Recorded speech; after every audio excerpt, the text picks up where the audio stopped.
Hello, everyone. Good evening. Good evening. So sorry we kept you waiting for 10 minutes. We're so sorry.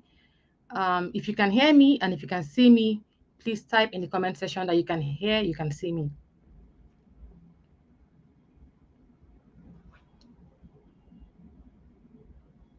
Can you hear me? Can you see me?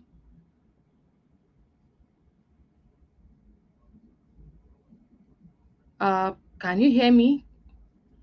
Okay. So Chinasa says she can hear and she can see. Okay, thank you everyone. Welcome to this event. And please, can we all type where we're coming from or where we're joining from? I'm Dr. Marvellous. I'm joining from Lagos, Nigeria. So please let us know where you're joining from quickly in just maybe 2 minutes or a minute. Let's just know where we're joining from so that we can welcome everyone.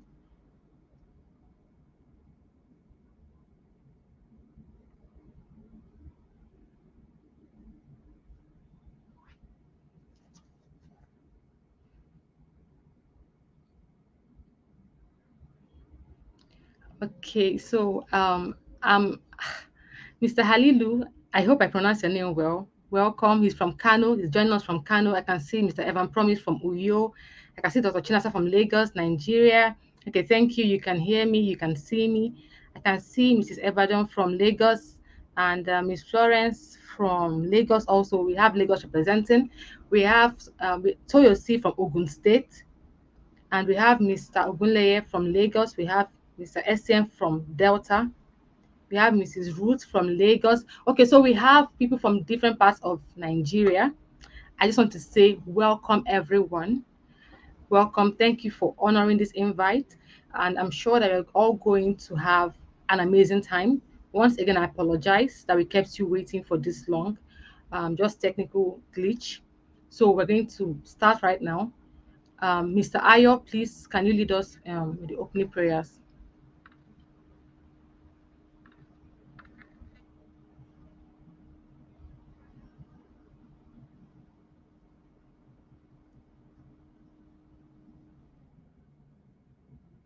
Okay, I think he's having network issues, so we're just going to go with that.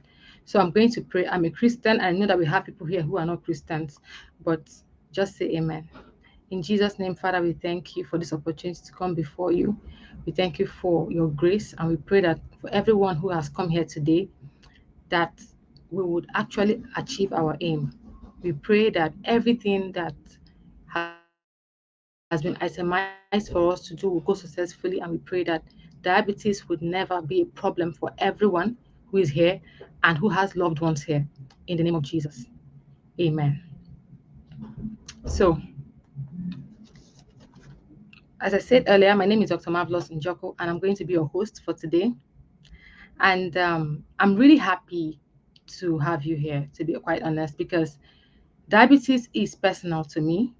Diabetes is, I think I just get a question where people ask me, why are you always going on about diabetes? And as many of us here know, I lost my dad to heart complications following diabetes. And I think that was actually what tipped me over. I wanted to understand why. I wanted to know why would someone who is taking these medications, still have complications? And of course, in medical school, we are taught that even with um, proper sugar control via drugs, many people with diabetes would eventually have complications. So that, was a bummer. That was not very nice to hear, right? So I've seen diabetes from my role as a doctor, but also as a patient relative, you know. And I must say that it's not a good place to be. So I understand where all of us are coming from. I understand. I mean, I have colleagues here, doctors. I also have people here who have loved ones living with diabetes. We also have people here who themselves are living with diabetes. And I just want to say that I understand. And that is why this program has been put together to help you actually control diabetes because it is possible. Many of us, are afraid of the word diabetes because of all that it connotes. But I am here today to tell you that it is possible to actually live an anxiety-free life, even after I've gotten diagnosis of diabetes. And so we're going to have an array of specialists who'll be talking to us about diabetes today. And it's my honest expectation, my wish for you, my prayer for you that you would pay attention, because they know what they're saying. Pay attention to them, learn as much as you can, unlearn what you've known before now that has not produced any result. And by God's grace, at the end of this event, we all will be happy that we came here. Amen. Amen. So, Mr. Ayo, over to you, sir. Hello, everyone. Welcome to this amazing conference, the Virtual Health Summit. Thank you for coming in. Thank you for being a part of this. I'll be your moderator for today's event. I want to be sure you can hear me. Kindly leave a comment if you can hear me. So today's event is epic. I don't think we've seen something like this in the medical space in recent times. Thanks to technology, we can have experts, we can have, people that ordinarily to see them would cost you a lot. But we are bringing everything here today so as to ensure that you all have the right information, the right knowledge that will just help you in the management of diabetes, treatment, and control.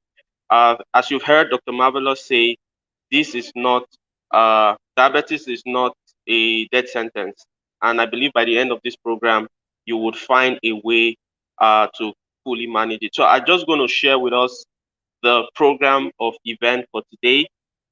We've had the opening remarks, and also we're going to be talking a little bit more about the author, and then um, okay, I think we've had the welcome speech already, and also some introduction to the author has already been done. So because of time, we would want to move straight to the panel session. All right, and this session will really give us the in-depth analysis. We have a team of fantastic doctors who we are going to be bringing up this at this time. So I'm going to call on Dr. Marvellous to introduce the panelists, and then we can start that panel session very, very quickly. Thank you.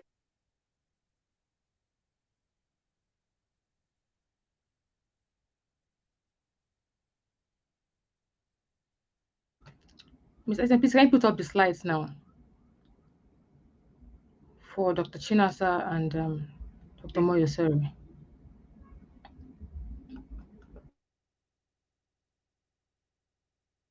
Okay, so just a second.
So we have amazing panelists, And the first person is Dr. Moyosore Makinde. She is a consultant family physician and an international board certified lifestyle physician. She is a fellow of the National Postgraduate Medical College of Nigeria and the West African College of Physicians. She's an active member of Society of Family Physicians of Nigeria, and she's an active member of SOLONG, which is Society of Livestock Medicine of Nigeria, where she serves as the Education Faculty Secretary. She believes that wellness plays a crucial role in fulfilling one's purpose. Dr. Ore is the founder of Lifestyle Champions International Foundation, a not for profit NGO that serves to raise a community of individuals who are passionate about making healthy lifestyle choices every day. And this is her IG handle at Ore Mark double O. Dr. Ore, welcome to the program today. Thank you so much for honoring our invite. And we're going to be introducing the next panelist, Dr. Chinasa Amadi. Many of us here know her. She's a Russian trained medical doctor, also a board certified lifestyle medicine physician of the IBLM, and a UK certified weight loss coach and nutritionist. She combines the finest of clinical and lifestyle medicine practices. She holds a master's degree in public health from the UK and is presently one of the 27 board certified lifestyle medicine physicians in Africa.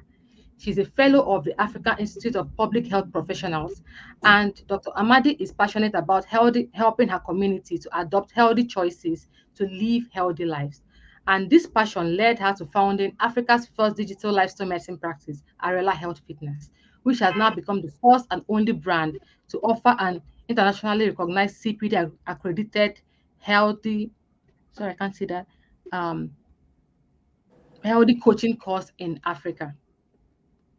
So there's a lot here, and she's the director at Queen of Peace Hospitals, and she's the co-founder of Trinita Rose Charity Organization. She is a sought-after corporate trainer on healthy lifestyle and stress management. She's also an author and features regularly on TV, radio, print, and social media. This is her IG and Facebook handle at Arela Health Fitness. So welcome, Chief. Welcome, Dr. Chinasa. Welcome, Dr. Ore, to this panel. I'm very happy to have you here, and I'm really honored that you took the time to come here in spite of your busy schedule. Actually, I had to cut most of their profile shots, because of time. Secondly, many of them were already doing something else, like Dr. Ora is right now examining um, medical doctors, and she just took the time to join us here. So, without further ado, we are just going to get right into the panel session. Welcome, Chiefs. Thank you very much, Dr. Mavi. Glad to be here. Thank you, Ma. Dr. Chinas, are you here?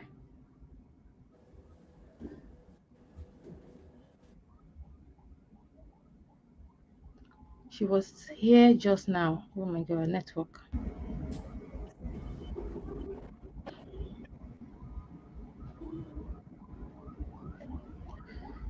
Oh, um, Dr. Chinasa was here just 2 minutes ago.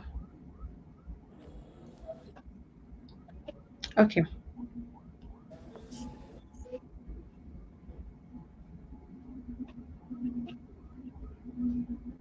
we give her a second to join us because I really want to hear what she has to say.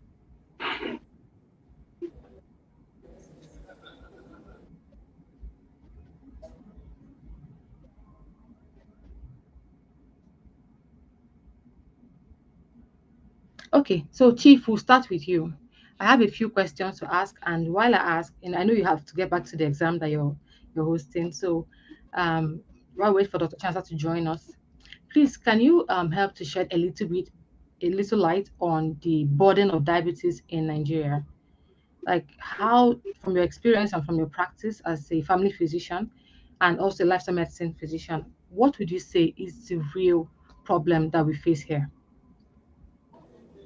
Thank you very much once again, Dr. Mavi. It's my pleasure to be here.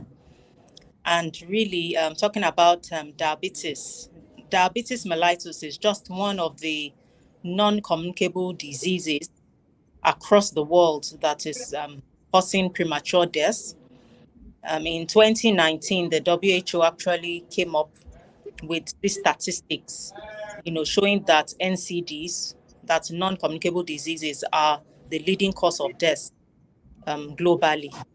And they were able to say that 74% of the people who um, die as a result of these non-communicable diseases, 74% of people die as a result. When you want to add all the other illnesses, maybe acute illnesses and all of, but diabetes is one of the leading causes. Now, talking about developing countries and how the burden of diabetes, is heightened. In 2019, diabetes mellitus was actually the on was number 15 on the when you're talking about the leading causes of death. It was number 15. But do you know what has happened between 2019 and now? We now have a double burden, from diabetes.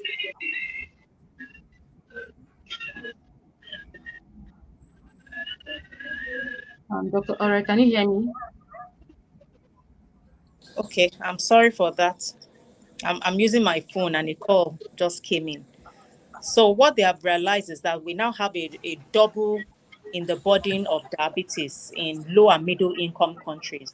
So it used to be number 15, but it has risen to number 8 on the list of leading causes of death Hmm. in uh, low and middle income countries like Nigeria. And that is really appalling.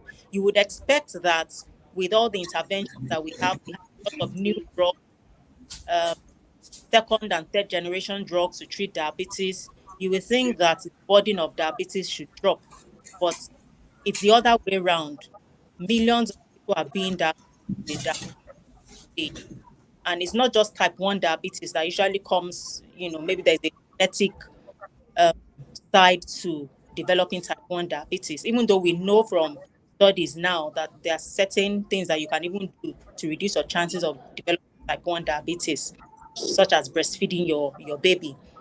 However, type 2 diabetes is something that's become very rampant now. And in Nigeria, we have over 4 million people, living with diabetes.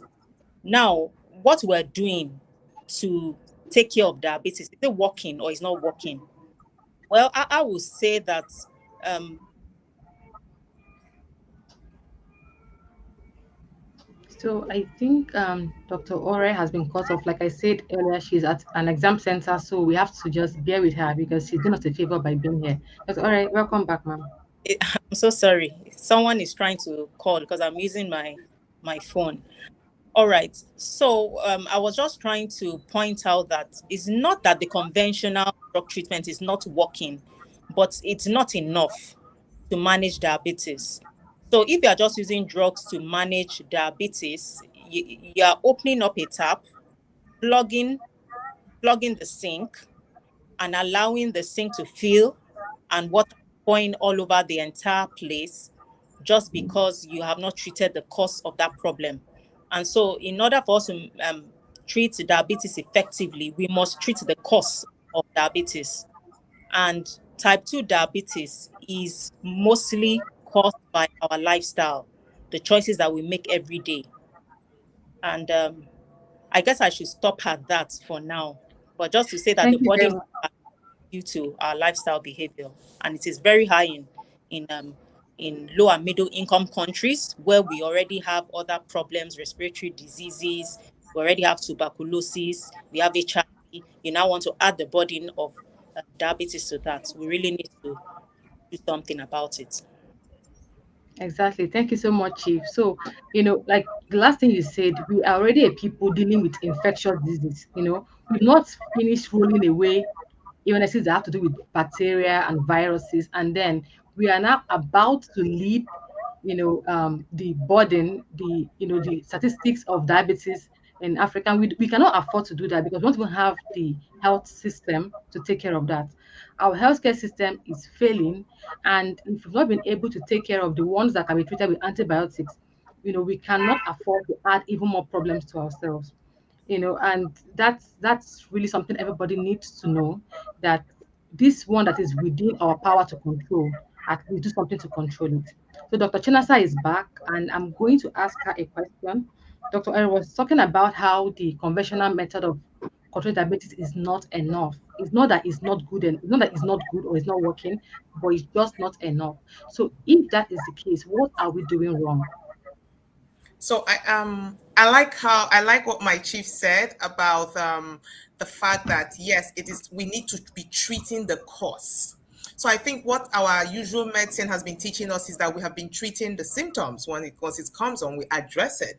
But we have not understood the cause, first of all, as in the pathogenesis. How did this develop, first of all? So for the sake of, because it's a lay I just like to use the concept of a lock and a key. So the development first is the fact that a lot of fatty infiltrates muscle cells, liver cells, so this, it's like insulin is like the key, and your lifestyle, what you eat, how much, high fat, how much processed food you take in, um determines how much fat are embedded in these cells and in your muscle cells, in your liver cells. So this fat goes and embeds in the cell, and insulin can't recognize, can't unlock that cell so that glucose goes in. So that's the whole concept. Now, why can't it unlock the cell? Because fat has blocked the keyhole.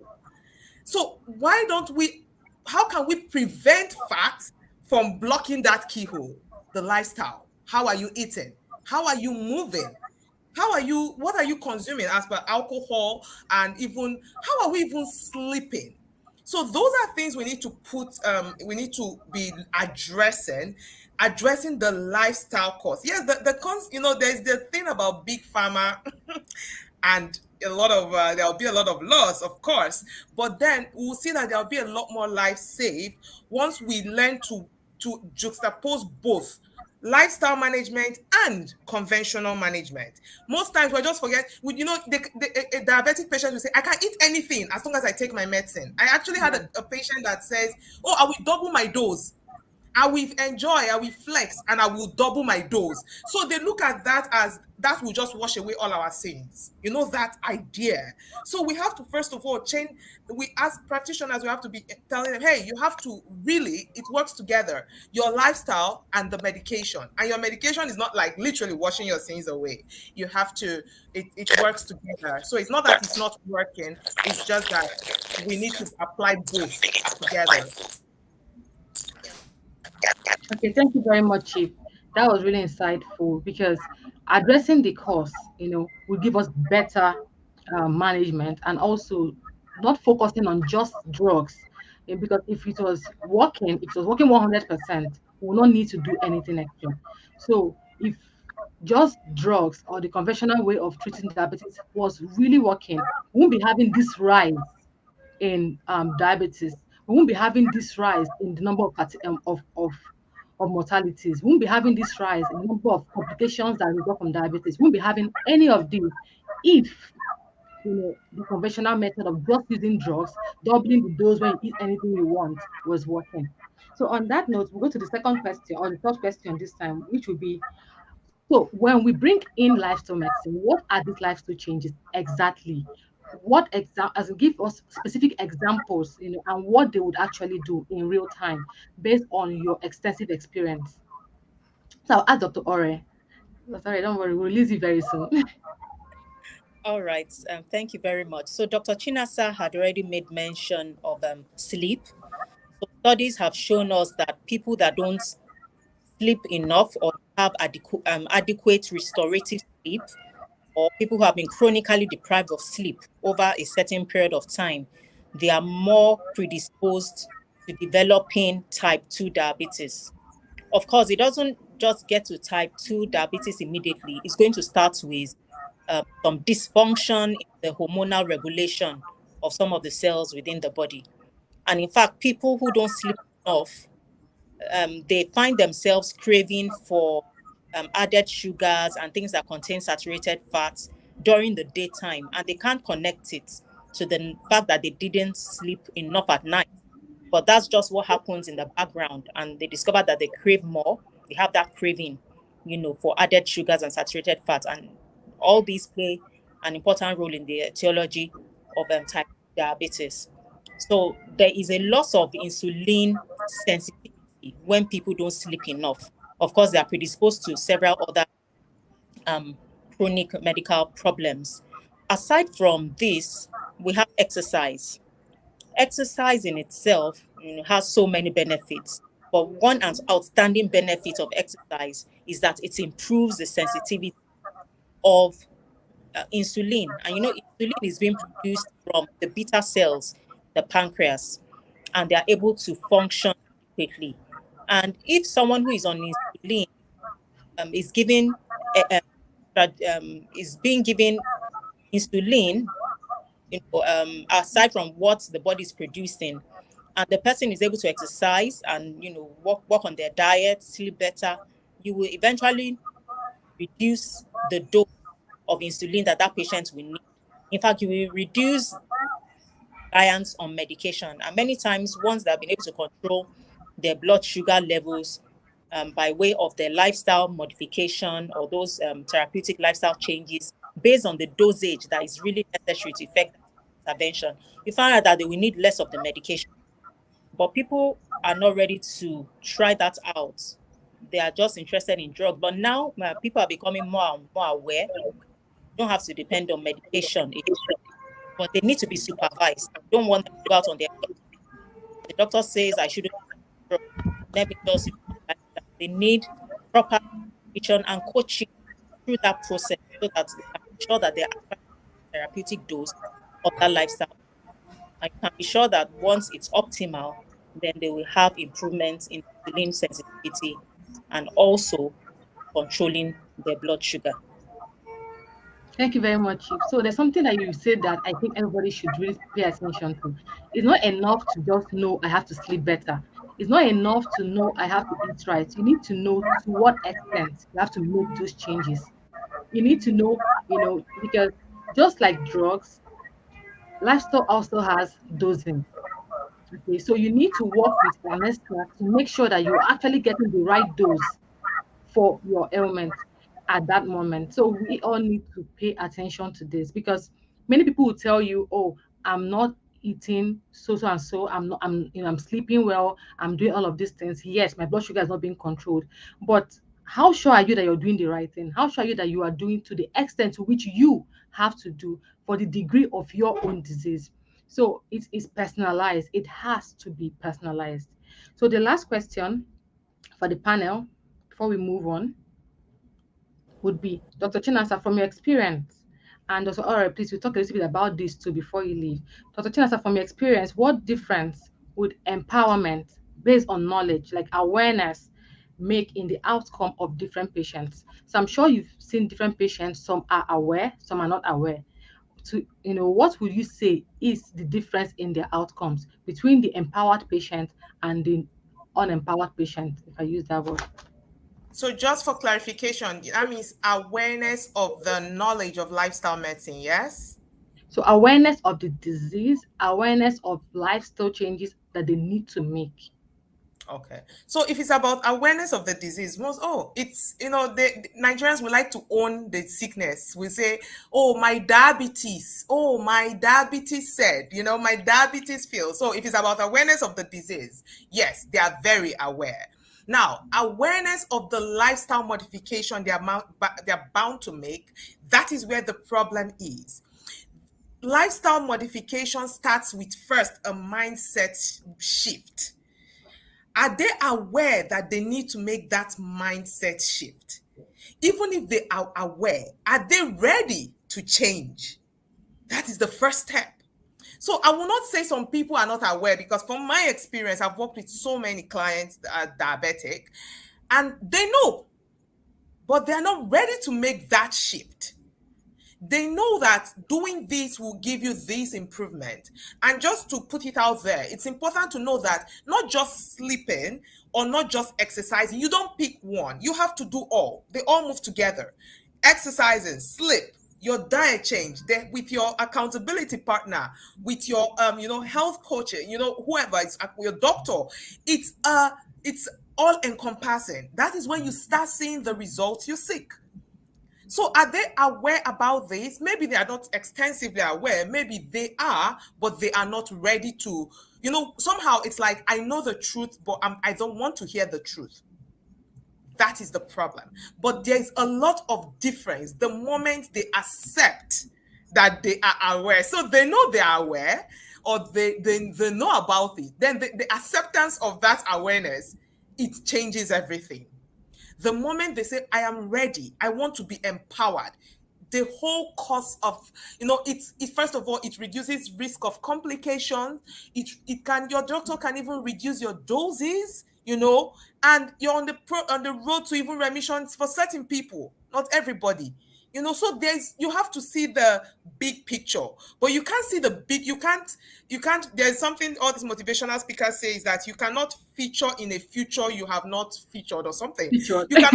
You cannot feature in a future you have not featured, or something like that. So they've not even featured themselves not taking 1,000 milligram of metformin BD morning, evening. They've not imagined it. So they don't think that that future is possible. That is what empowerment does.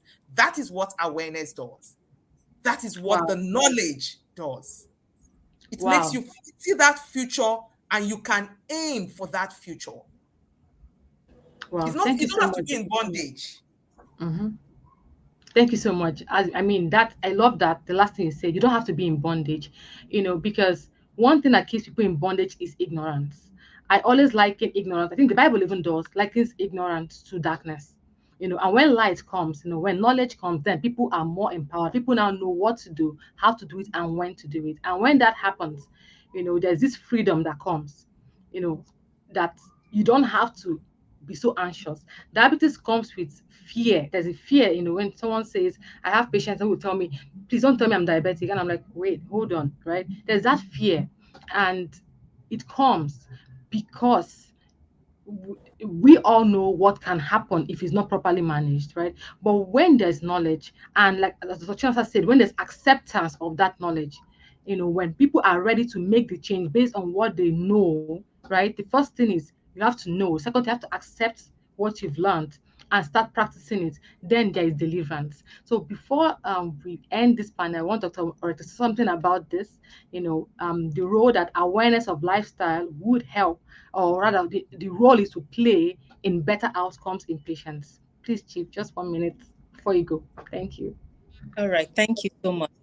I think the awareness is really important.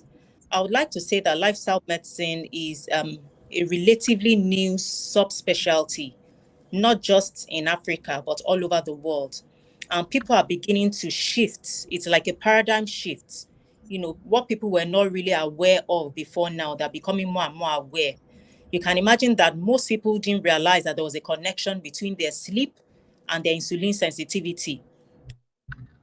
So creating that awareness is very important. So we might think that some people know, the people who are patients, who are already patients, maybe have gotten to know because they're encountering their physicians, especially if it's a lifestyle medicine physician or professional, they've gotten the information. But there's people out there who have not even developed diabetes yet, but they're already on their way. They are pre-diabetic. And their lifestyle choices right now are going to determine whether they're going to be diabetic tomorrow. But most people, they just feel that, how can I enjoy my life? If I can't take a bottle of soft drink anytime I want to, then I'm suffering. But if people realize that what they think is, suffer ahead, quote and unquote, is actually something that is killing them, you Mm. know, if they abstain, you know,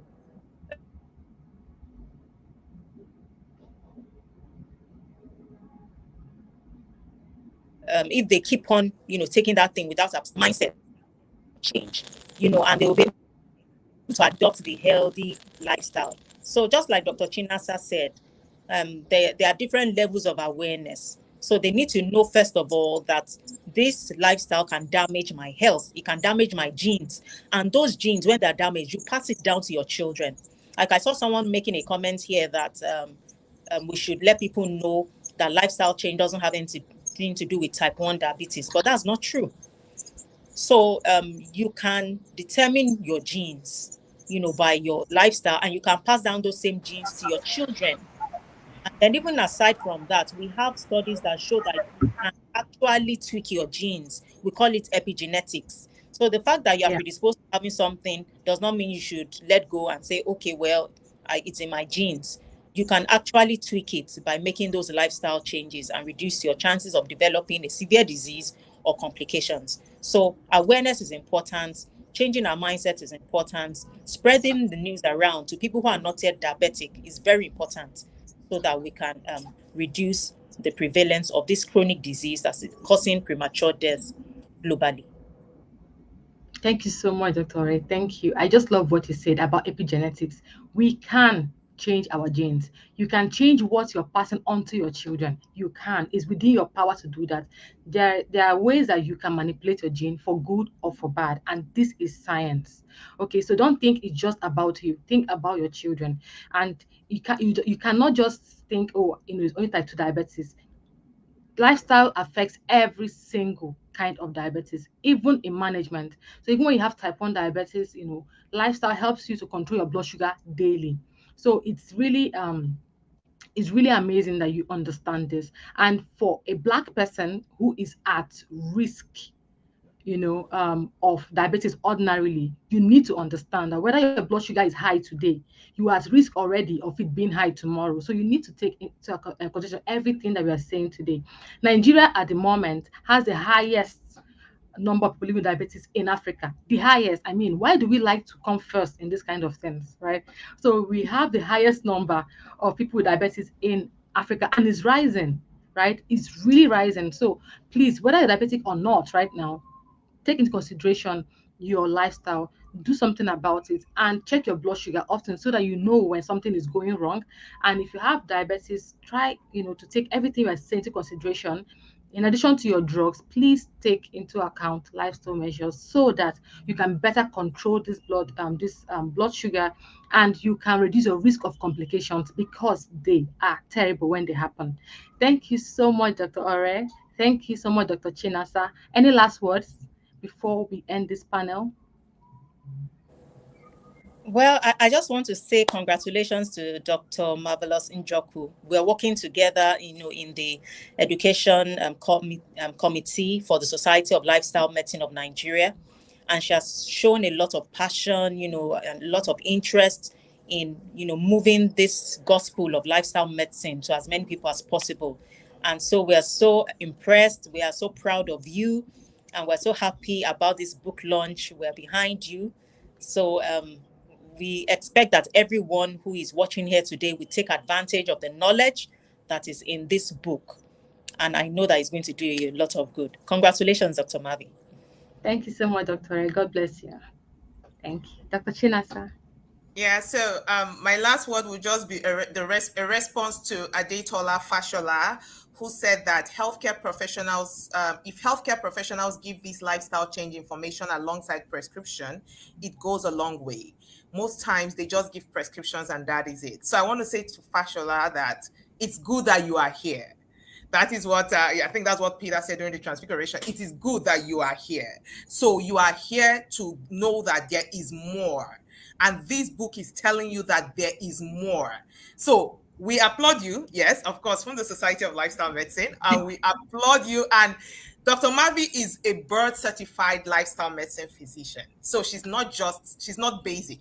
She's not ordinary. She is extraordinary. So we're so confident about what the book is, what is loaded in the book. So I feel everyone should get it for your family, get it for your friends, get it for your loved ones. And hey, keep staying intentional, keep staying healthy. God bless you. Thank you so much, Dr. Chinasa. God bless you. Thank you. Thank you, everyone. We've come to the end of this panel session, and we're going to go right to the next thing on our agenda. And I hope everybody learned something great. And if you have questions, please keep them, write them down so you don't forget. We're still going to ask these questions, and we're going to give you answers to the questions. Okay. So the next thing on our program is a caregiver's point of view. So now we've talked about diabetes, we now want to hear from a caregiver, a woman who has dedicated her life to helping her mother, okay, beat this disease. And I got to know her, some weeks ago, and when we spoke, my goodness, I couldn't. In fact, I think you need to hear from her. So her name is Mrs. Mercy Iwomiye. She's a mother of two. She's an educator, teacher's mentor, and an entrepreneur. Edupreneur, sorry. She cares for her mother. Her mother has diabetes and has unfortunately um, undergone amputation for one of her legs. Since 2015, her mother was diagnosed with diabetes, type 2 diabetes, and Mrs. Mercy has made it a point of view to care for her. And she believes strongly, based on her experience, that lifestyle changes and a proper diet are the best way to manage this disease. Mrs. Mercy, over to you, please. Okay. Good evening, everyone. Good It's evening, a ma'am. We pleasure can to hear be you. here. Okay. Um, my mom's journey has been a very challenging one, and from ignorance, we have grown to knowledge. And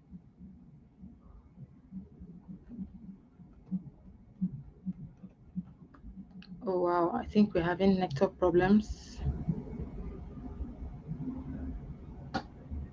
slowly moved to being knowledgeable about the disease.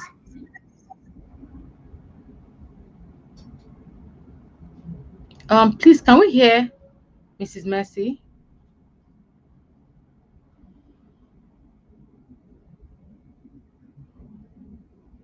Please, if you can hear her, I don't know if it's just me because I cannot hear her. Okay. We could I at some said point, in but 20, okay, go ahead. okay. I said in 2015, she stepped on a nail.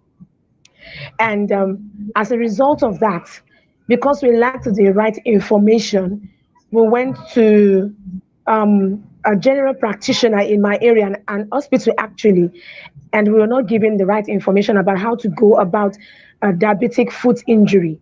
And due to mismanagement, she had to get amputated.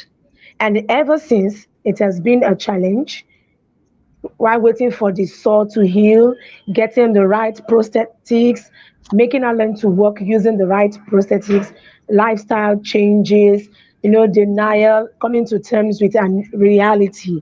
All this has been very, very challenging her ever since that time. And yeah, as a person, I've been greatly affected by this. To start with, I had to put many things in my life on hold in order to look after her.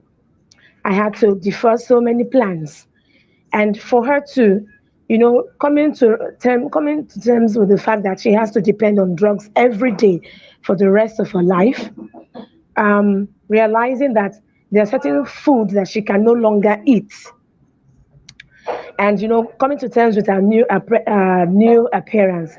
All this has been challenging, but it has been interesting for me because I've seen myself grow. I now know that I need to be armed with the right information to be able to take care of a loved one if I want to see them live longer. So for me, it has been a process of growth. So even in these trials, I have been able to grow and become knowledgeable and help other people.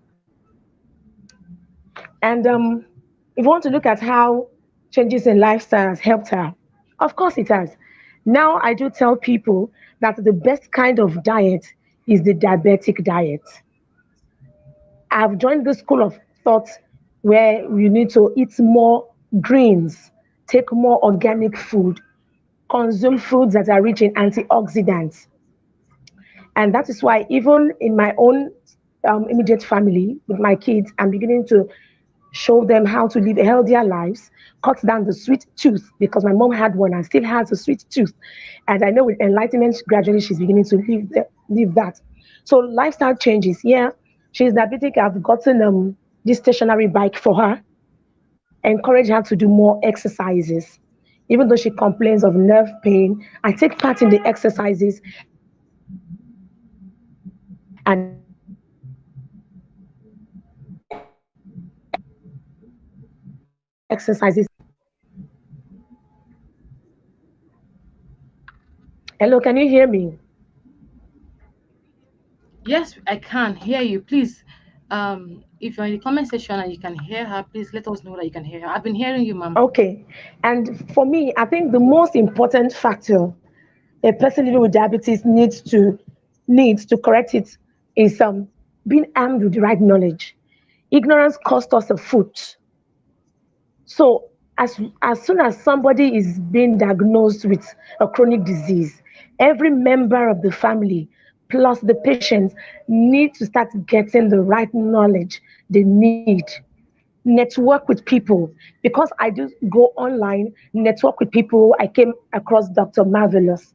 And so if you want your loved ones to live longer, you, the caregiver, you need to be knowledgeable. Ignorance kills. And I will say that my mom is looking more beautiful than she was when she was in the hospital, even when people attest to that. So knowledge is power. Thank you. Wow. Thank you so much, Mrs. Mercy. Thank you so much, first of all, for coming here to share your story. When we talked about this, you told me that you wanted to share so that other people can learn from you. And I really want to Yeah. say thank you. Kudos to you for taking care of your mom the way you have been doing, learning as much as you Thank can you. just to help her. I just want to say kudos, well done. And something you said Thank about you, ma'am. ignorance. You're welcome. Yeah. Ignorance kills. You said that, and that is the truth. If we're talking about awareness, awareness, awareness, you need to know, all right? Because if you don't know, a lot of things can go wrong. In Igbo, I'm Igbo, right? There's an adage that says, "Ihe onye na-amaghị ka ya." It means what you don't know is bigger than you, right? And it can be something very small, but because you do not know it, it seems so big. So I want to True. say thank you for really pointing that out and for showing everybody here and everybody who will watch later that it pays to actually know, right? Because what you don't know can lead to a lot of complications later on. And I'm really sorry Mm. that your mom lost her foot, right? And I want everybody here to realize that this happened, right? Because at that point, they didn't know what they know today. So, as we are organizing this program, we're teaching, we talked about this book, and even in the book, we have a section that's just on foot because this is one of the most common and the worst complications of diabetes, the foot amputations, right? So I had to dedicate an entire chapter to the foot care. So this is something that you must know because it's every single day that you must take care of your foot, right? To avoid, like she said, her mother stepped on a nail. So these are some of the things that can be avoided, but look at what it can lead to. Once again, thank you very much, Mrs. Macy, for coming on and for sharing with us, from your heart. Thank you so much, ma'am.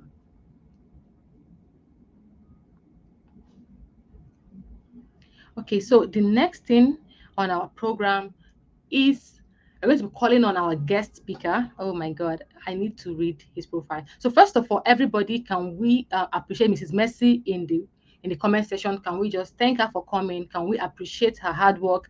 Can we appreciate her heart, towards her mom? Can we show her how much we care and how much we are encouraging her in this journey? Please, can we type something and just encourage her, guys? Please, let's appreciate her.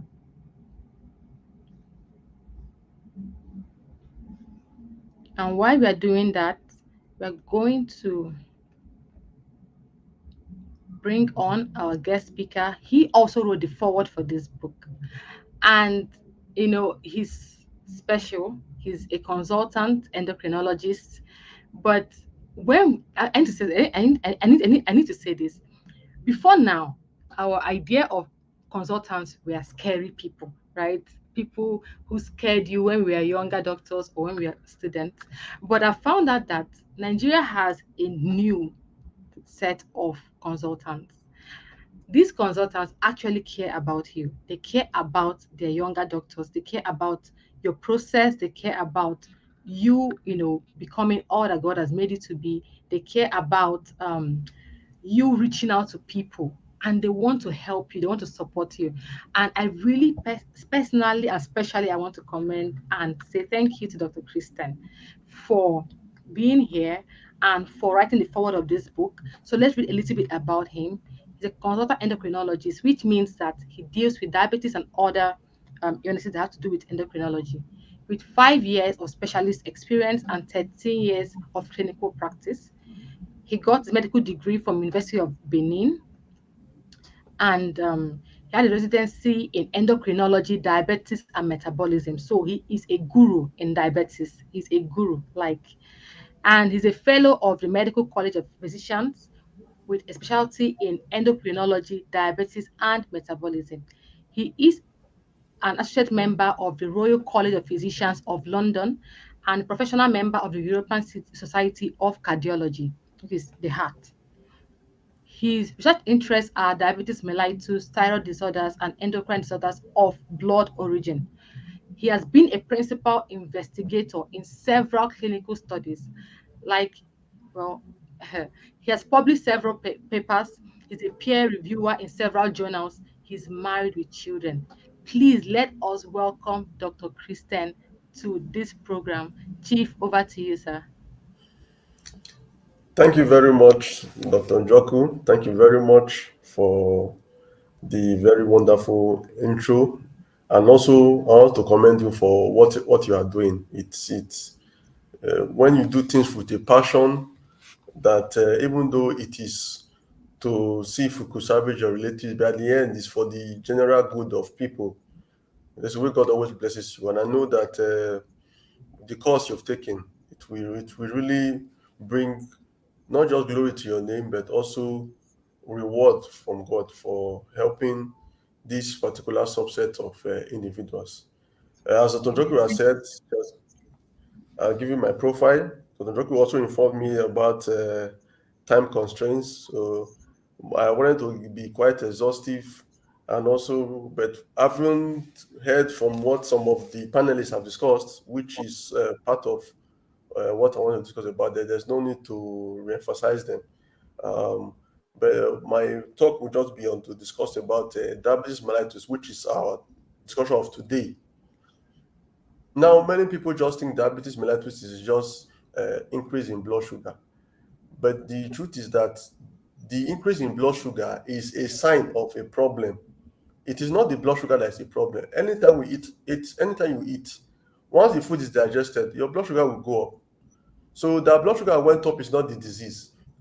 What made the blood sugar to go up is the disease, and what made it to go up is because there's a there's a chemical or a hormone, as we call it, called insulin, which tends to regulate blood glucose whenever we eat or we are whatever activity we do. And this hormone, the levels are either now very low, they cannot sustain the absorption of glucose to our body, which we call type 1 diabetes, or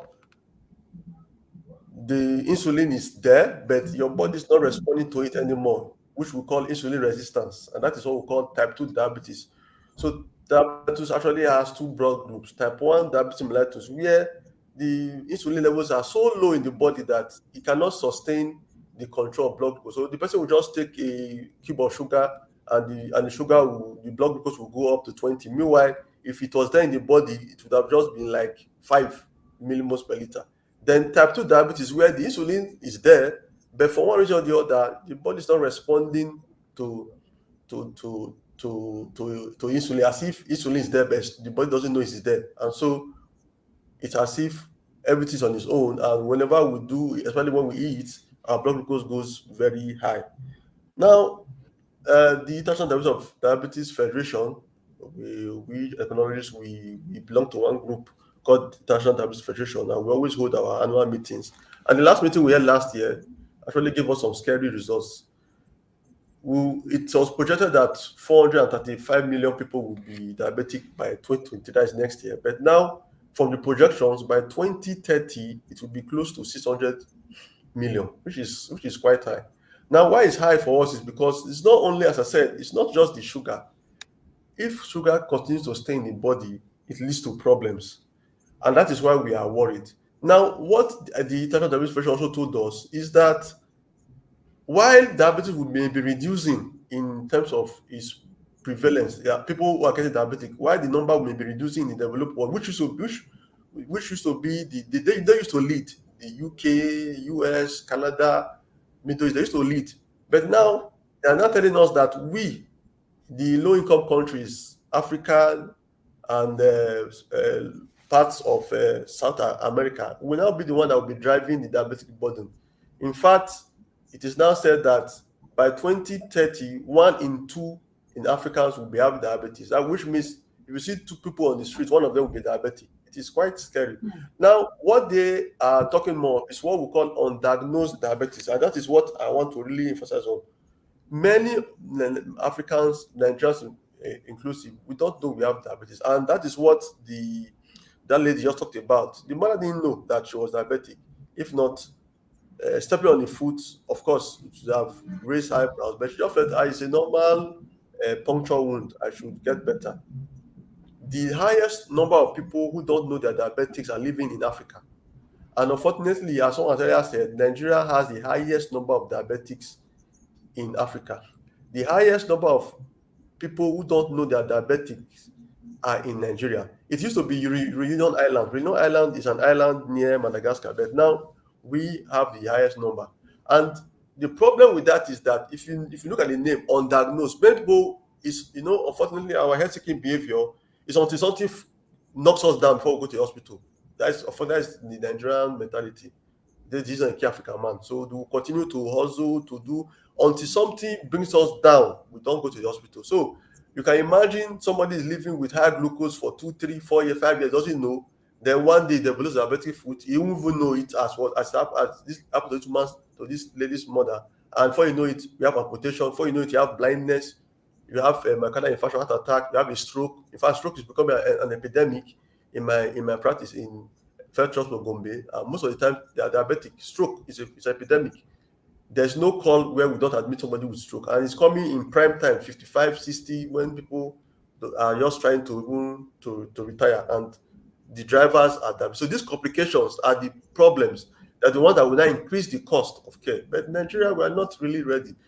Africa Union said we should be spending like 20% of our budget on health, but our last budget, it was not up to 10% that the Buhari regime proposed for health. So you can imagine that if we're not investing, if we're not taking care of our health, and these complications are coming in people who don't even know they're diabetic, then we are moving to a situation where it will be disastrous. Another thing that is driving the burden is the cost of the drugs, because I'm happy we have lifestyle medicine practitioners here that are talking about changing lifestyle. But we should know that every prescription, because lifestyle medicine is also a prescription. You're prescribing this one, don't take this, do that. Every prescription has its cost implications. And that is what we're also noticing. Some people don't listen to your prescription of lifestyle change because of its cost implication. You can imagine you are living in Lagos and you are spending 10 hours of the day in a traffic hold up. How many hours do you have to exercise? So it's not realistic. The person is looking at you and say, is this doctor stay in Lagos, or she just came in from Canada to talk to me? You are living in Lagos, so much stress everywhere, you can't sleep. Your job may even be a nocturnal job. And we have evidence to show that night shift workers tend to develop hypertension and diabetes more than day shift, because that night shift, sleep has its own benefits, some people talked about. And there are certain things that antagonize insulin. They are like cortisol. They should be low at night, but because of your night shift job, they are high, so you'll be alert. And before you know it, you develop diabetes. Insulin is a vasodilator. Insulin calms the nerve. But in Nigeria, we are in a so much stressful environment that people come to me, and it's problem upon problem. They can't buy drugs, this, that, and before you know, you see the stressful condition, and they've already developed hypertension. And now we now know that hypertension can lead to diabetes, because insulin should relax the vessels, make the vessels calm, but insulin is now doing more work, and the body don't respond because of the stress. So you can see that the burden will continue to increase as we continue to have this stressful condition, and the cost of the drugs continue to go up, because unfortunately insulin, which is the drug we use for type 1, where there's no insulin in the body, we replace it with insulin. Most of them are imported. They're getting more and more expensive, and my patients are now rationing drugs. My patients, sometimes they will take a drug for 1 week, the other week they will not take it. So before you know it, you will now have complications. So whatever lifestyle modification we are giving, please, let's consider the cost implication. You tell somebody, change your diet. Vegetables, are they cheap in that area, or are they expensive? So that whatever we give prescriptions, we should know that the patients will comply, because if they are expensive for them, they will not take.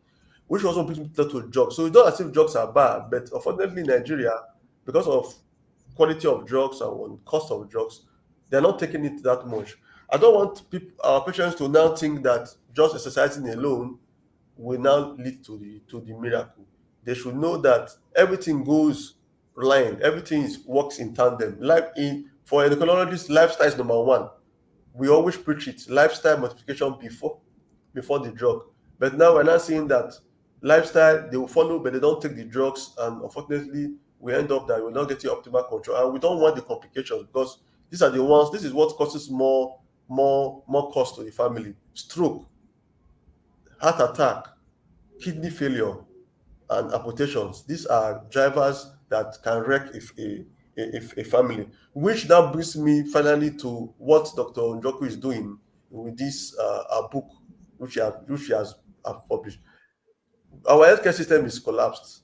If we had a healthcare system in place, the basic healthcare is what she's doing is what we have been doing in the basic health centers, where we are talk to people about diabetes, give them layman terms, make people come just to volunteer to come and check their blood sugar whenever they come to hospital. They came for malaria, they check their blood sugar, and before you know it, we detect that somebody has diabetes, and from there we scale it up, we start treating. If it's too bad, before we refer to secondary care center. If it's too bad, to tertiary. That is what advanced economies do. Finland and all that. That's why their prevalence is going down. But now we don't have that. So, but with a book like this that's been written in layman's language, I believe it will be able to now help to take over the roles that our collapsed primary care center has done. If this book is available in many places where people are in pubs, in motor parks, in schools, in libraries, wherever they are, and they have it and they understand it in the language that it has done the job that the community health worker, social worker would have done or the nurse would have done in that center, and it will now propel them to now go and check their blood glucose and also to take the necessary actions that is required for them to prevent it from progressing and also to take care of their relatives. So I want to really thank Dr. Njoku. Thank you for this opportunity, for helping to preview your book, and also for making me a guest speaker. I believe that what you started is is a movement that will actually help a long way to reduce the problem. Because as I said, as the National Diabetes Federation has said, the picture is scary for Nigeria because we have the highest burden, and unfortunately, we have among the lowest health expenditure on health. So if we don't have a way out, we are moving for an epidemic of complications. And hopefully, this book will help to uh, help to fill in the void that we are seeing in our collapsed healthcare system. So thank you very much for your time. Thank you. Thank you very much, sir. God bless you. Thank you so much for coming. And I love the way you balanced it and you really emphasized that lifestyle alone is not what, what would help them in totality. They also have to take drugs if it has already been prescribed. There are stages of diabetes or pre-diabetes where drugs are not needed when just pre-diabetes, right? You can just use only lifestyle measures, but when drugs are now prescribed in diabetes, full-blown diabetes, you have to now combine it with the lifestyle measures, and eventually lifestyle measures also help you to rely less and less on the drug, so they work hand in hand. And I want to also mention that yes, every prescription costs something. And when it comes to lifestyle measures, some will cost something, but we also always encourage that you go for what is healthy that does not cost so much. For example, instead of thinking that you need to eat, I saw somebody making broccoli swallow yesterday online. Someone said broccoli swallow, and I mean, instead of going to eat broccoli swallow, we have our native foods that you can eat. You can even eat you don't have to avoid carbohydrates entirely if you have diabetes. You can eat fufu, you can eat gari, but very small and with a lot of vegetable, right? So some of the things that I mentioned in the book, that balance where you don't have to avoid everything that you love, but at the same time you don't have to do things that are too expensive. So you find that line. And then also you can take a walk. You don't have to go to the gym. Taking a walk is free, right? So take a walk, that's also exercise. So that's some of the things that this balance is really, really important. And that is why I really wanted Dr. Christian to be the guest speaker, so that he can really shine the light on that. And this also leads us to the next thing. He said something about finances. It is important that people with diabetes are supported financially. It is expensive to live with diabetes in Nigeria. It's expensive. And like you mentioned, we don't really have that basic healthcare system where, treatment is, or education is done, treatment is done at that basic level. We don't really have that, unfortunately. So this book will help to fill in the void, like he mentioned, and as many people as possible that get it. That is diabetes simplified, right? Just what your community doctor would have done, the book will do for you. And I just want to say thank you so much, Dr. Christian, again, for helping to bring that balance, for shining this light. It was really important. Thank you, sir, for coming. God bless you, sir. Yeah, thank you very much. You're welcome, sir. So the next thing we're going to be talking about now is Project 5000. So he already mentioned how important it is, how financially constraining diabetes can be. And this is true. No matter what you want to do, diabetes is expensive to manage. It's very expensive to manage, actually. Insulin is very expensive. Drugs are expensive. Changing of diet for many people can be expensive, depending on where they are staying, right? So these things cost money. And this is why we are coming up with something called Project 5000, right? And because the name of our company is Diator Health, and our vision is to reduce the burden of chronic illnesses in Africa by tackling the biggest obstacles: nutrition and ignorance. So we are coming for nutrition, right? So we are changing how people eat, and we're encouraging you to eat simple, cheap, healthy foods, right? Don't go for all the expensive packaged food. Go for natural food. And then we're teaching you about illnesses. So we're tackling ignorance, because we've already heard everybody talk about how awareness helps, how awareness can change the game for you. So this is our vision, and we're going to make healthy lifestyle available, right? Convenient and fun for everybody. So that brings us to Project 5000. What is this? This is our first sponsored outreach. So we want to do an outreach organized by our CSR called My Healthy Community, and we are engaging local health workers, community members, volunteers in diabetes screening, diabetes counseling, helping reach 5,000 diabetics in Nigeria with information, right? With drugs, with insulin, with healthy food, with some supplements that people generally lack in diabetes when they have diabetes. So these are all of things that we intend to do with this outreach. And the problem that we are trying to solve is that over 6 million Nigerians are living with diabetes in Nigeria. We've heard this, okay, from our other speakers about the problems that we have in Nigeria. And these people spend a minimum of 20,000 naira to 150K every month. Just imagine that. Imagine having to apportion is a part of your salary just for drugs. It's crazy, especially when in Nigeria where the minimum wage is abysmal, right? But they have to do this just to stay alive and well. And it's a huge burden. Minimum wage is like 30,000 naira. So imagine having to spend 20K out of the 30K. And if there are complications involved, it can be terrible because there's no money to treat it. And so they manage it until it gets really bad. Furthermore, diabetes is a leading cause of foot amputation, like we heard earlier, kidney disease, eye problems, severe skin infections.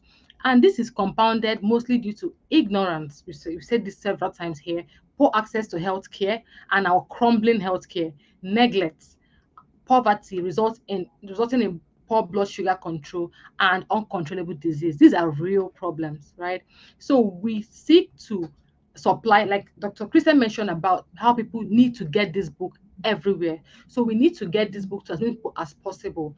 And many of them cannot afford it, right? Some of us, I know that some of us here can actually help push this book to people who cannot afford it. We need to get this book to people, everybody, everywhere, who need this book to prevent diabetes, to manage diabetes, things they need to do every single day, simplified for them. In addition, we share flyers and brochures helping them live, what they need to do every single day: insulin and drugs, diabetic testing kits like the glucometers. Many people do not have it, and they are treating diabetes without checking their blood sugar. It is very dangerous. So we want to be able to supply people with this. want to also help them with free subsidized tests, kidney function tests, eye tests. These are some of the complications that can come with diabetes. We want to help people, get in front of these things by testing. Many people do not test because they don't have the money. They'll tell you, where will I get the money from? So we want to be able to help people do this. We want to buy them raw, healthy food. We want to give them money for their hospital bills, money for food and all of that. And that is what Project 5000 is about. And this project will be fully funded by monies realized through sponsorships of copies of the book being sponsored, or people sponsoring the project itself. Okay. And also, all sales of this book, 10% of sales from this book, from Amazon, the e-copy, anywhere that this book is going to be sold, 10% of it will be converted to cash for drugs, insulin, and every other thing I've mentioned, in addition to the books themselves being shipped out. So this project is going to be sponsored by individuals and by us, right? 10% of all our sales will also go into this, in addition to what everybody else will be doing. And this is what Project 5000 is about. And I urge every one of us here to take into consideration that it's not just about coming to learn, it's about also sharing this information we've learned to other people all over Nigeria. Thank you very much. We're going to be going straight to the next thing, and that would be the launch. Mr. Ayo Essien, over to you, sir.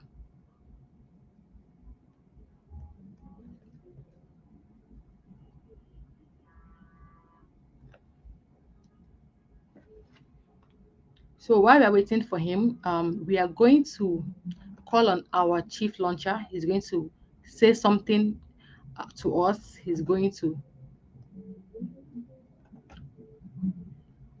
say something to us really quickly. And yeah, just give me a second.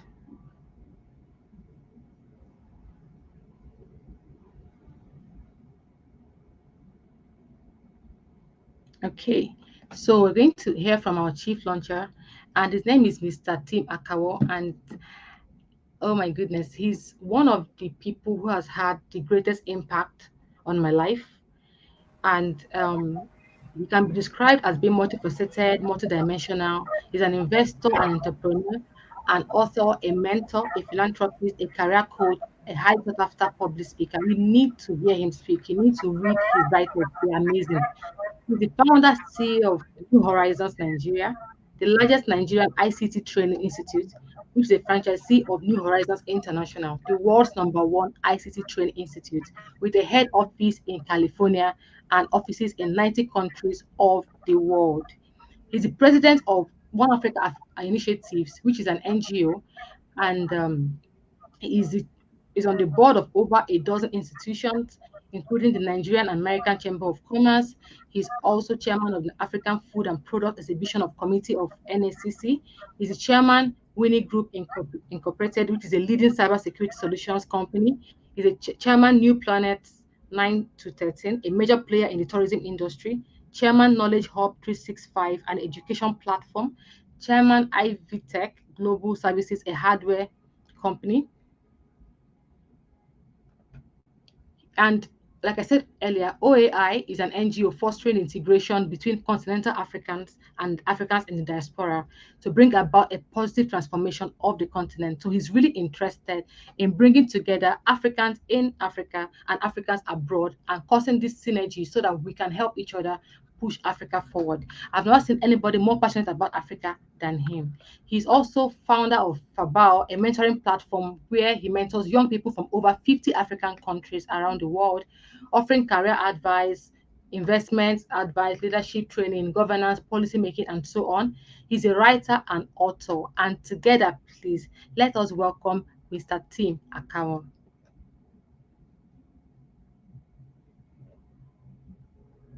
Sir, please, can you hear me? Wow.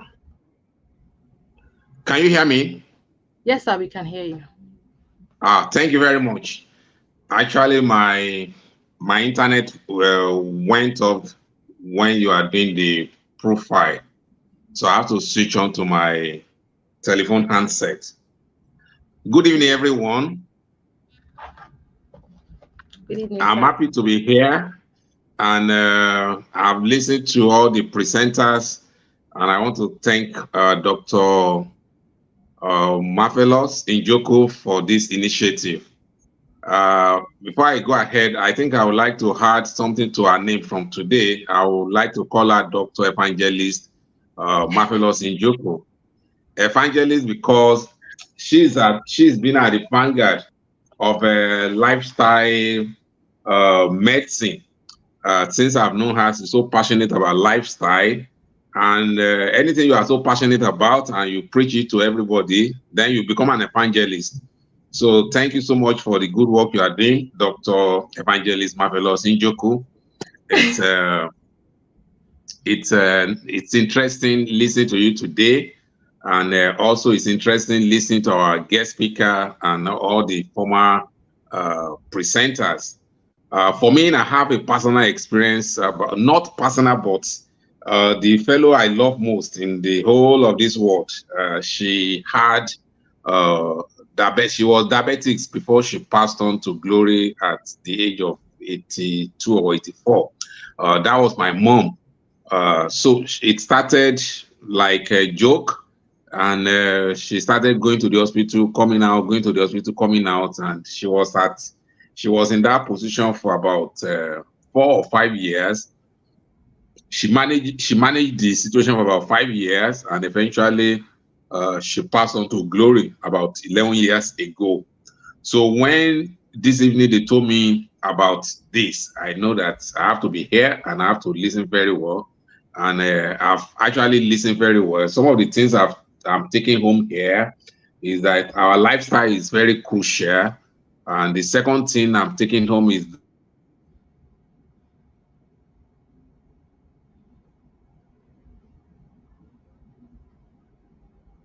that we eventually become every time.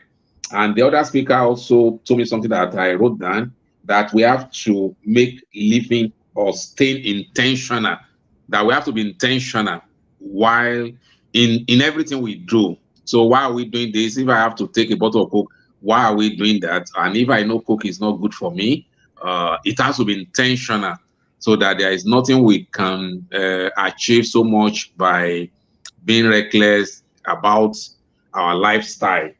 And the last speaker talk about achieving balance. For those who have had it, achieving balance. And I think I've also heard about a constant checking of our health status. I do that now twice a year. I volunteer myself to be examined by competent medical doctors, different hospitals, so that I can compare their results. So I go to one hospital early in the year, and towards the end of the year, I go to another hospital to check what's the status of my health. This way, I'll be able to compare the opinion of two medical practitioners. Having said that, I also believe that every effort like Dr. Marvellous is doing is actually is something that the nation should appreciate, because when we stay healthy, we are going to reduce the cost of medical tourism and medical expenses. So we can use the savings to do other things that are not related to health challenges. So staying healthy to me is cheaper for individual and also for a nation than going for cure or going for treatment. So therefore, I want to implore all of us that are here today, not just to listen, but to be doers of whatever we've had today. For me, the things I've also had, I'll be more intentional in things I do in my exercise. I'll be more intentional. It's not just to be, it won't be an ad hoc stuff. It will be an intentional practice, so that at the end of the day, I can optimize my health. My job is simple. To launch the book, because I will soon go for other things after this my short speech. So I just want to encourage Dr. Marvellous that this is still morning on our creation day. Dr. Marvellous, this is morning on your creation day. your best is yet to come. I'm always there to clap for you. I'm always there to encourage you. And then I'll continue to do that. I want to implore all of us to support these initiatives in our own capacity in different ways. I also want to encourage us to buy the books and give it to our friends and our associates, as the case may be. So I will buy the first 5 copies of this book. I'll buy 1 copy for 20,000, and I'll buy 5 copies for 100,000. And I will continue to buy more copies for my friends. So these first 5, I've penciled down the names of people I want to give them to. But every time I buy, I will always ask Dr. Marvellous to bill me 20,000 for 1 copy. So by Monday, I will send 100,000 for the 5 copies that they will bring to my office. And then, in addition, I also promote it in all my social media handles. So if Dr. Marvellous has the time to deliver it, we can take the pictures and social media so that this gospel, this message will go far and wide. More importantly, I want to thank you once again for all of you that are here. Dr. Marvellous, this is the beginning of humanity. Thank you for you to support her. If you want copies on Amazon, soft copy, we'll be able to have the soft copy. But for me, I'll buy the hard copies, and I'll always buy it for people in my ecosystem. So thank you so much for listening, and thank you, Ms. Marvellous. Thank you. Have a beautiful evening. Thank you very much, sir. Thank you so much. I really appreciate this, and I'm sure that everybody here really appreciates what you've done and how many copies we are actually going to be able to send out to other people after giving you your 5, of course, and how many copies of that can actually purchase to spread this book across. Thank you very much, sir, for honoring this invitation. Thank you so much for the support. God bless you, sir. Thank you. Thank you, sir. So, Mr. Ayo, over to you. Wow, that was powerful. Thank you so much, Mr. Kano, for that fantastic support. We are so grateful. We are so excited. Everyone, can you hear me? Can you hear me? Is the excitement? I really love how Mr. Kano came out to, just besides what he supported with, but if you listen to him carefully, you will see that he's really concerned about how this information can get to even his friends. All right, because someone said knowledge is expensive, but hey, try ignorance. you know, Being knowledgeable about how to go about managing diabetes. This is years of research, guys. Dr. Marvelous has compressed so much hours that you would have probably spent talking to a doctor or surfing the web as some people do, which by the way is not really the ideal because you can get confused. She has compressed all of this in a powerful book, in a powerful material, and I just want to share um, the book with us so that we can see on our screen. I want to share just a section of it, just to give us that prompt so that we can actually appreciate what Dr. Marvelous has done, and then we are open to supporting it with however we can in our own little ways. So just permit me to quickly share my screen as I seek to do that. All right, so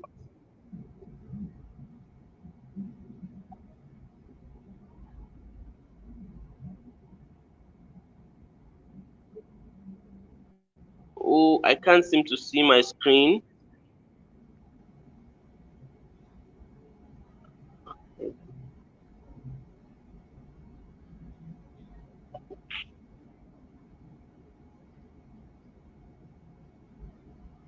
Dr. Marvelous, can you can I send you a link? Then you try and open it up for me from your end. I don't know why I can't seem to share. Is the link to the book landing page? Okay, you can send it. Okay, so while I'm getting assisted in that, so I want to call on some of us here who have been able to follow through from when we started this event, to just, you know, see reasons why you should be a part of this. If for yourself, or for your family, or for someone that you care about, this will greatly help them. This will greatly give them the knowledge they need to, you know, manage effectively diabetes. All right. So we've already gotten one sponsorship now from uh, Mr. Team. So if you're interested in also being a part of this by either uh, launching this book for yourself or paying for someone else, we're going to tell you the process on how to do that. Okay, so you're going to send your we're going to display a phone number right now where you're going to be able to send Mr. your Ayo, interest. Mr. Ayo, please a second. We have Mr. Isaiah Kano, Dr. Isaiah Kano, launching the book with a sum of 50,000 naira. He just mentioned it in the comment section. Wow, wow, Thank you wow. so much. Thank I you can so see much. it now. I just brought it up. I'll be launching the book with the sum of. Thank you so much, Mr. Isaiah Kano. Now, if you are interested, you can just leave a comment. I wanted to post an account number. I mean, a phone number you can send your interest in. But hey, you can leave a comment just as Mr. Isaiah has done, and we will read it out. Thank you so much, Mr. Isaiah. That was fantastic. Thank you so much. So if you would be interested, kindly leave us a comment, and then we're going to appreciate you. We're going to call you out. This is transformational. This is going beyond yourself to really look out for how can I be a blessing to the number of people who are suffering with diabetes and may not be able to have access to care, probably because it's too expensive, or maybe because they don't just have access to the information. All right, I really really would want to share with us deeply about what this book contains. I believe you've seen all the speakers and heard what they shared. Now this is what Dr. Marvelous has done just to create that awareness. And beyond creating the awareness, there is now a solution. There is a solution in terms of putting all the knowledge that will guide any diabetic towards recovery, towards living a healthy life. Being a diabetic doesn't mean you have to live unhealthy. There's so many wrong information out there, and that's the challenge. The scourge of misinformation by whoever wants to peddle whatever they are peddling, trying to sell a product or not. But when you have an expert who has experience and has put together a product like this, it is just the right thing to do to either be a part of it by buying for yourself and also um, sponsoring for others to get. Now, someone just sent me a text. How much is so? It's actually the book retails for 5,000 naira. Okay, it retails for 5,000 naira. That's a copy, the hard copy. All right, so you could actually get one for yourself at 5,000 naira, and also you should, you could also get one for someone else. That's the hard copy, but the soft copy also retails. That's the e-copy retails at 3,500 naira. Okay, Uh, someone said that I'm that's advised, Dr. of Isaiah. course. Yeah. He's the one that just launched with 50,000 naira. So he wants the books taken to diabetic clinic in Lasut and Luz, both in Lagos. Yes, yes. Thank you so much for that concern. So I would definitely will do that. Okay, and then I want to say that a few people have also sent me their support, and I have them here. I have Mr. Babatunde, the CEO of Sycamore NG. He is supporting 6 copies of the book, the hard copy. We have Dr. Wale Adeleke supporting 10 copies of the hard copy, 50,000 naira. We have Ms. Chiche Robo supporting 2 people, 2 copies of the book. We have she's CEO of Forensic Foods. We have Mr. Wow. Femi George supporting with 4 copies of the hard copy, and we have Mr. Johnson Njoku supporting with 4 copies of the book also, and more people are sending in their support.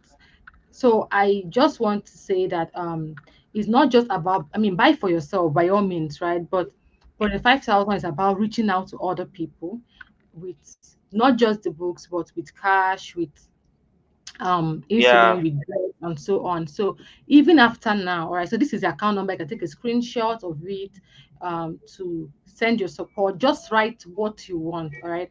So Mr. Ayo, please can you remove this comment? Um,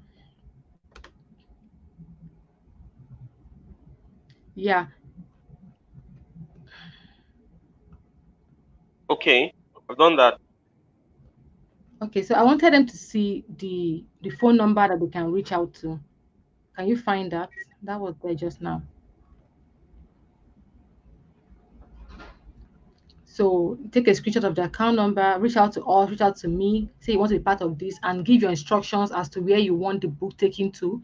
Yes, thank you. So this is the phone number, this is the account number. You can always send a message on WhatsApp and say, I want to be part of the diabetes outreach. I'm supporting with this. I want to send this number of books, or I want to send this amount of money for drugs, or where we can get drugs cheaper. Any form of support is needed and appreciated. And on this note, the so we had the ERA, we had an official sponsor, one of our sponsors here, and they've been waiting. They have another meeting, so they had to leave. But even at that, we're still going to say a little bit about them. They were supposed to talk some time ago, and unfortunately, they were unable to. So we are going to, I don't think they can share the slides anymore, right? And they're not here. So ERA is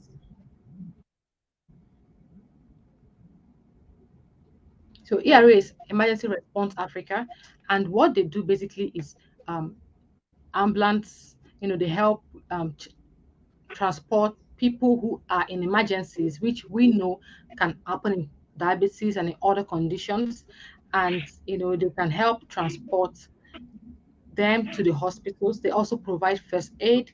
They also provide training, CPR trainings. They help you anything you need, defibrillators, emergency equipment. They help with that, and they are one of the sponsors of this program. And to support us, they have also given us 5 free slots for CPR training for anybody who is interested, and we want to pick. Yes, so thank you very much, Mr. Ayo. I was waiting for that. So this is Emergency Response Africa. This is who they are.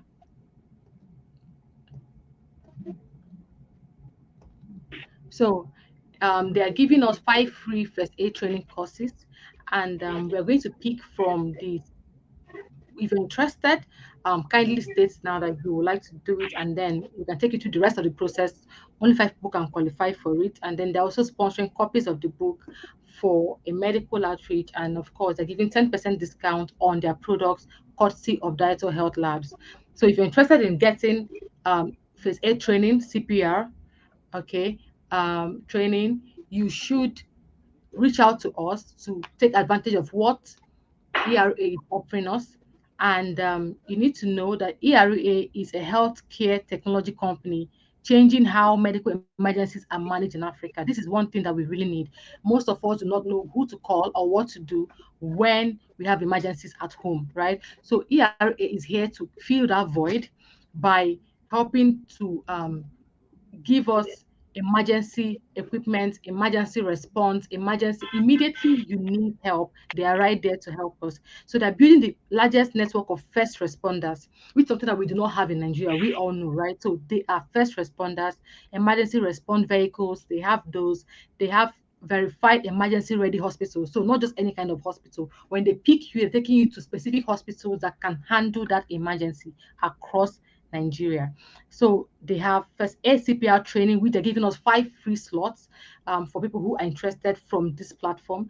Then they are supplying us with first aid kits, automated external defibrillators. That is very important. If you have a heart attack, or they are also supplying us with personal protective equipment, emergency readiness assessment, comprehensive health checks, ambulance transport, inter-hospital transfer, health event coverage. So they do so many things. And if you want their services and you want it at a discount, reach out to me also, right? The same number we put up earlier, and we can help get you sorted with them. But we have 5 free slots from them. We have copies of the book already sponsored by them, and 10% discount from anybody coming through us. So let us say a big thank you to ERA for their support.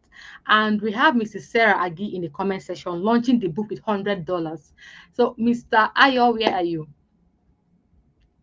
So we are rounding up now, and thank you very much, Mr. Ayo. Are you there?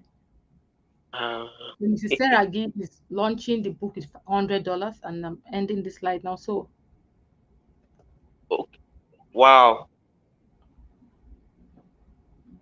yeah, please, can you bring that up? Can you highlight that? Thank you so much, ma. Thank you for supporting the vision. At this rate, we are actually going to do our first outreach in September. And you all here are going to see the receipts. You're going to share what we've done. You're going to see your money being put to use. You're going to see people receiving the books and the materials, the cash, or whatever it is that we're going to be giving them, the drugs, the insulin, and they're going to see the joy that you are putting in their lives and the smiles on their faces. Thank you so much, Mrs. Sarah. So, Mr. Ayo, please put back the account number. As we're rounding up right now, I would say take a screenshot of this account number and the phone number and reach out to us if you want to support or if you want to buy for yourself. So when you reach out to us, just give us the instructions. Whatever you want, we will do it. Okay. So let us together take care of this menace before it overwhelms us. In fact, it's already overwhelming us, right?